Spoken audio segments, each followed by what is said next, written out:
सिर्फ ये जो स्मृति ईरानी है, ये एक ऐसी महिला है जिसके इस महिला के जहां कदम पड़ जाते हैं ये वहां आग लगाने का काम करती है। कह रहे हैं बहुत विकास किया है अमेठी में। विकास नहीं साहब, इन्होंने सिर्फ आग लगाने का काम किया है और अमेठी का वंठाधार कर दिया, समझे कि नहीं। इन्होंने ना ये रानी है, ये रानी मानी नहीं, ये बेढंगी और बेगानी है। उस शहर को भी ये नजर लगा आई जिस शहर की जनता बरसों से कांग्रेस की दीवानी है। और लिख कर रख लो, बस थोड़े ही दिन की इनकी शेष कहानी है। 4 तारीख के बाद, सुनिए 4 तारीख के बाद ये विदाई होने जा रही है। और अमेठी की जनता ने एक बार इस पे विश्वास किया था कि शायद ये कुछ बदलाव लाएगी। ये अमेठी की जनता के लिए सबसे बड़ी भूल थी, सबसे बड़ी भूल। और अमेठी ने इसे भारतवर्ष में, पूरा भारतवर्ष में इसकी पहचान दिलाई। लेकिन इस स्मृति ईरानी ने अमेठी को भारतवर्ष में इसका अपमान कराया है। क्यों अपमान कराया? बात सुनिए, आप अमेठी के नाम से स्मृति ईरानी को इतनी महिलाएं गाली दे रही है। आज कर्नाटक में हजारों महिला, 3000 वीडियो वायरल हुए एचडी रेन्ना और प्रज्वल रेन्ना के।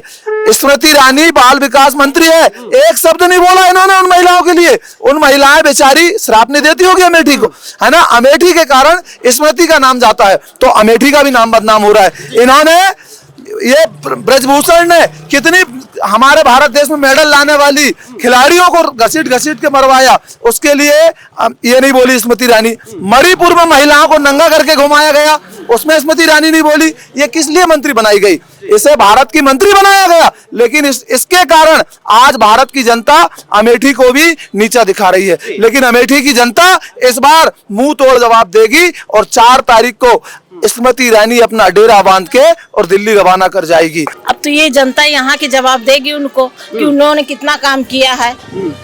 बाल विकास मंत्री होने के बावजूद महिलाओं पे नहीं बोलती हो। 2014 के पहले जब सिलेंडर महंगा हुआ था तो यही सड़क पे लेके नाचती थी कि सिलेंडर महंगा हो गया। अब कहाँ है? दिखाई नहीं पड़ रही हैं।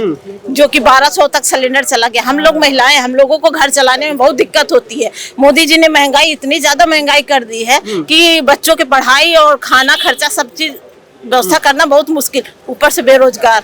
तो आप भी महिला, वो भी महिला, महिलाओं ने महिलाओं को समझा क्या? तकलीफ तो यही है कि महिला हो के महिलाओं का दर्द नहीं समझती है। अगर समझती होती तो मणिपुर चली जाती।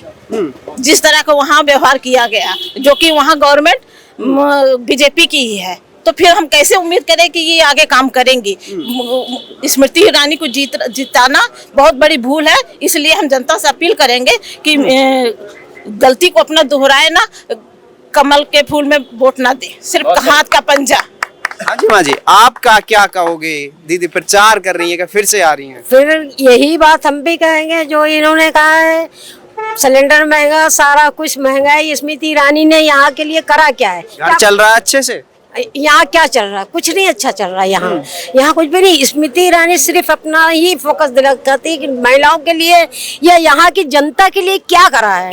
और हमारी कांग्रेस ने तो बहुत कुछ किया है यहाँ के लिए। कांग्रेस ने बहुत की, आज जितनी सरकारी संस्था बनी है, जितना सरकारी सब कुछ है, सब कांग्रेस की ही देन है।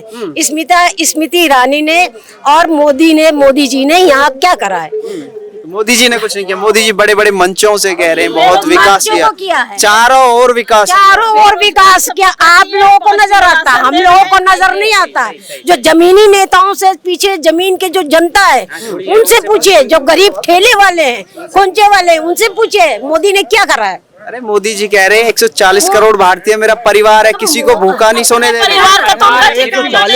140 करोड़ भारतीय उनका परिवार है, लेकिन मणिपुर की वो महिला उनका परिवार नहीं है। वो महिला पहलवान जिनको सड़कों पे घसीटा गया वो उनका परिवार नहीं है। जिन लोगों को उठा करके गलत तरीके से उनको उत्पीड़ित करने का काम किया जा रहा वो परिवार नहीं। जिनको 13 रुपए किलो में चीनी देने की बात की गई अमेठी में, उनको 13 रुपए किलो में चीनी मिल रही है क्या? या महंगाई, बेरोजगारी चरम पर है। 30 लाख सरकारी नौकरी हिंदुओं का ठेका लिए घूम रहे हैं। 30 लाख सरकारी नौकरियां जो रखी हुई हैं उनमें 70% हिंदुओं को तो मिलनी थी, तो 70% हिंदू बेरोजगार हुआ या नहीं हुआ? अभी सुने बयान की हिंदुओं के सोच समझ के बटन दबाना वरना ताला लग जाएगा बाबरी का। नहीं, आधी बात बता रहे हो आपने। पहले उन्होंने कहा कि मंगलसूत्र आपका लेकर के मुसलमानों को दे दिया जाएगा, उसके बाद उन्होंने बताया एक मकान दे दिया जाएगा, उसके बाद बताया एक भैंस दे दिया जाएगा। 8 करोड़ से ज्यादा लोगों ने कांग्रेस का घोषणा पत्र डाउनलोड किया और मोदी जी ने कांग्रेस के घोषणा पत्र को प्रचार किया और लोगों को पता चल गया कि हिंदुस्तान का सबसे झूठा नेता नरेंद्र मोदी है।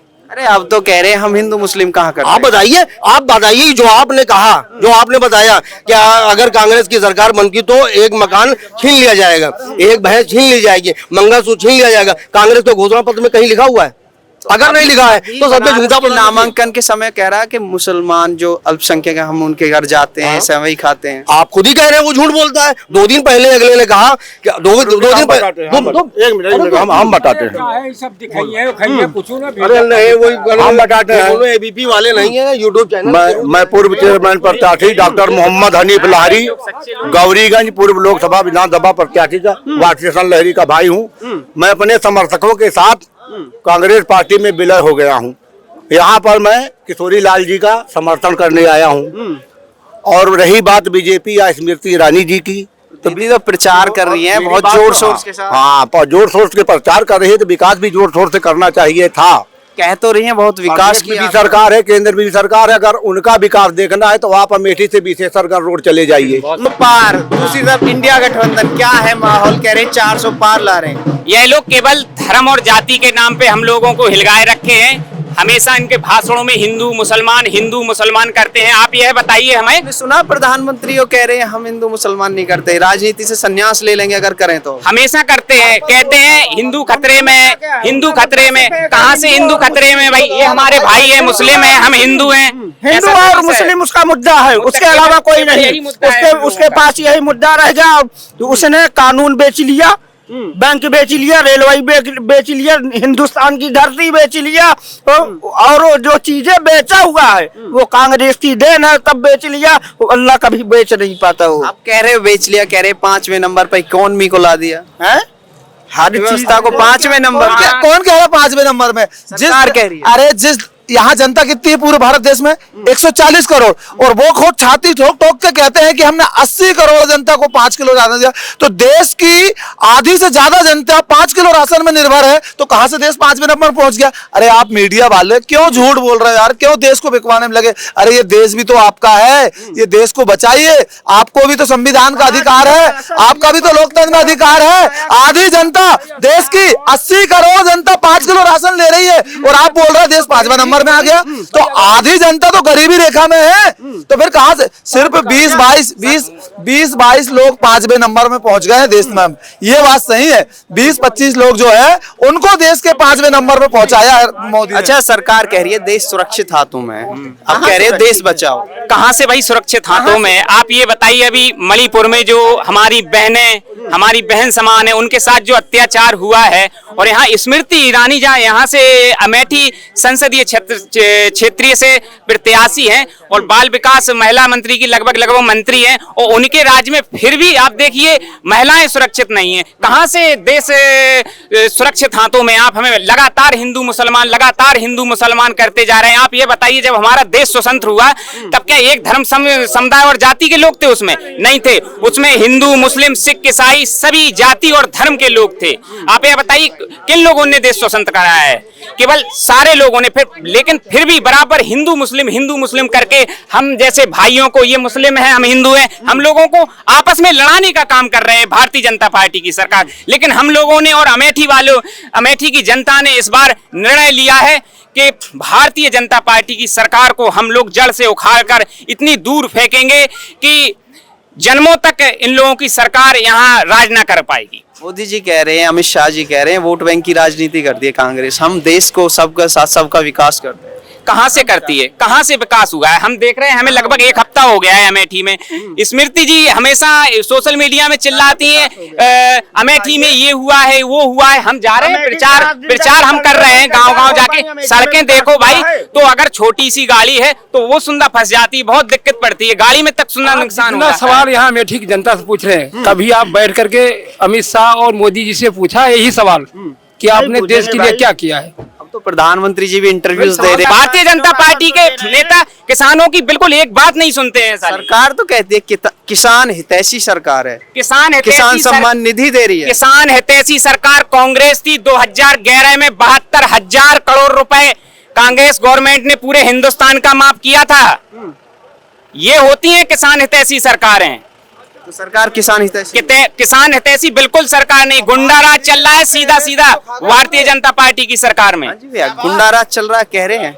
जो कह रहे हैं सच कह रहे हैं। अरे अभी हम यूपी में हैं, योगी जी कह रहे हैं गुंडा क्या कह माफियों, रहे हैं योगी जी, क्या कह रहे हैं? गुंडा माफियों को तो ठंडा कर दिया। गुंडा माफिया को उससे बड़ा गुंडा कौन है? अरे गुंडा माफियों की हाँ? सुनो, गुंडा माफियों की ऐसी है, कर तो रहे हैं लेकिन शकल चीन चीन का कर रहे हैं। आप गुंडा बन जाओ, हम बन जाए, ये बन जाए, किसी अन्य दल में है भाई। अगर हमने कुछ कर दिया तो हमारे ऊपर तुरंत ईडी सीबीआई सब बैठ जाएगी। अगर हमने कर दिया है कुछ अत्याचार और हमने बीजेपी का ठप्पा लगा लिया, बीजेपी की साफिया डाल ली है गली में, तो हम बिल्कुल निर्दोष हो गए, बिल्कुल साफ छवि के नेता हो गए।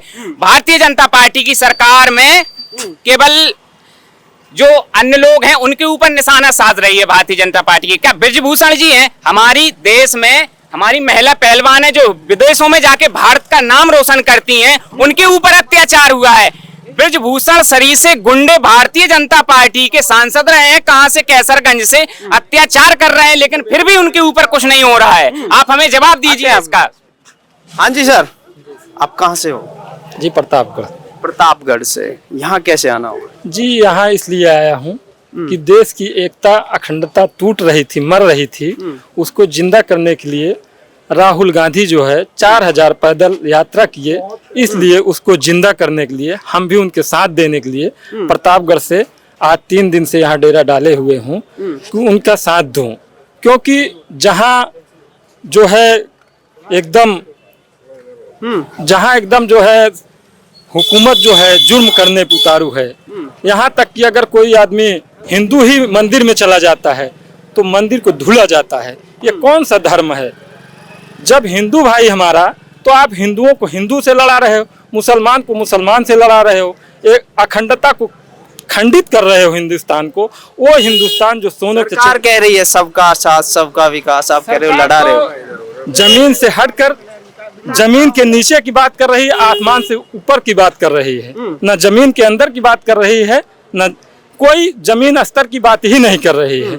क्योंकि अगर जमीन स्तर की बात करती सरकार तो आज हिंदुस्तान जो सोने की चिड़िया कहलाता था वो गरीब न होते, आज भुखमरी के कागर न होते। मैं भी एमपी में गया था तो एक आदिवासी आया, वो हमसे कहने लगा कि भाई कुछ दे दो। तो हमने कहा मैं सफ़र करके आया हूँ, मेरे पास पैसे नहीं हैं। तो हमारे पास ही चले आए, तो कहा कि मैं कुछ आपके समझ के पास आया हूँ। तो मैं बोला मैं मुसलमान हूँ। बोला देश का प्रधानमंत्री भी तो हिंदू है, इसलिए मैं आज इस कागज पहुँच गया हूँ। तो मुझे बड़ा तरस आया। तो मैंने तो अब जनता किस तरफ है? बदलाव की तरफ है या बीजेपी सरकार रिपीट होगी? सरकार तो एकदम बदलना गारंटी है। जैसे वो कहते हैं सच्चाई की मैं बात कर रहा हूँ, वो झूठ की गारंटी बोलते हैं, हम सच्चाई की बात करते हैं। वो झूठ की बात करते हैं, हम सच्चाई की बात करते हैं। आपकी सच्चाई जो है आके रहेगी। अरे मोदी जी भी कहते हैं सच्ची बात करते हैं। भारतीय जनता पार्टी के नेता लगभग पगलिया से गए हैं। अभी 10-12 दिन की बात है, एक जगह मोदी जी की कोई जनसभा रैली चल रही थी, उसमें कह रहे थे कि अडानी और अम्बानी टेम्पू में भर भर के कांग्रेस के पास पैसा भेजते हैं। अब देखिए सीधी सीधी हम सभी लोग जानते हैं कि अडानी अंबानी किसके पास पैसा भेज रहे हैं, नरेंद्र मोदी के पास पैसा भेज रहे हैं। लेकिन भारतीय जनता पार्टी के नेता समझ रहे हैं अपनी हार लगभग उन लोगों ने स्वीकार कर चुकी है, इसलिए उल्टे सीधे भाषण, भड़काऊ भाषण और ऐसे भाषण देने में अब वो तत्पर हो गए हैं। उन्हें लगता है कि अब कहीं कुछ होने वाला नहीं है। हम देख रहे हैं लगातार 1 हफ्ते से यहाँ अमेठी और रायबरेली में हमें ऐसा लगता है कि पूरे उत्तर प्रदेश में अगर लगभग जो अमेठी वाली सीट है वो बहुत अच्छे बहुमतों से विजय होगी। उत्तर प्रदेश में अभी हम है, उत्तर प्रदेश में क्या माहौल है, कितनी सीटें निकाल देगा गठबंधन? गठबंधन लगभग 40-45 प्लस होगी। 80 सीटें जीतने का दावा बीजेपी कर रही है यहाँ। देखो बीजेपी की कहा है, बीजेपी कुछ भी कह सकती है, वो कुछ भी कैसे, वो तो कह रही है 4000 पार कहने लगे कहो, 4000 पार भी कह सकती है, उनका कहा है तो उन पर गौर मत दीजिए आप। हमारे देश के 3 मुख्य स्तंभ माने जाते हैं, पहला किसान, दूसरा जवान और तीसरी आप जैसे साथी सोशल मीडिया के। लेकिन देखिए आप, इन लोगों ने मीडिया को लगभग खरीद लिया है, लेकिन आप जैसे जाबाज सिपाही, हमें आप लोगों पर गर्व है। आप लोग गांव-गांव की, मोहल्ले की, कस्बे की बातें लेकर हम सभी लोगों की ऊपर तक पहुंचाने का काम करते हैं। लेकिन जो बड़े बड़े मीडिया वाले हैं उन लोगों को उनने खरीद रखा है। हमारी राहुल जी की सभाएं होती हैं, बहुत कम दिखाते हैं, कम कैच करते हैं, ऐड कम देते हैं। और जो किसान है हमारे, वो भी एक स्तंभ है देश का। अगर किसान भाई हमारा, हम किसान परिवार से बिलोंग करते हैं, अगर हम लोग खेती किसानी बंद कर दें करना, तो क्या भारत देश में अनाज पहुंच पाएगा? आप बताइए, नहीं पहुंच पाएगा। अब अगर हमारे जवान भाई बॉर्डर से घर भागकर आ जाएं तो विदेशी ताकतें हमारे हिंदुस्तान पर कब्जा कर लेंगी। अब देखिए, आप दोनों लोगों को इन लोगों ने बहुत बुरी तरीके से मतलब आपस में लड़ा के रखा है। जैसे अभी वहां सिंधु बॉर्डर पर जो चल रहा था किसानों का, इन लोगों ने, भारतीय जनता पार्टी की सरकार ने ऐसा कर दिया था कि जवान और किसानों को दोनों को आपस में लड़ा के रख दिया था। अब समझिए आप,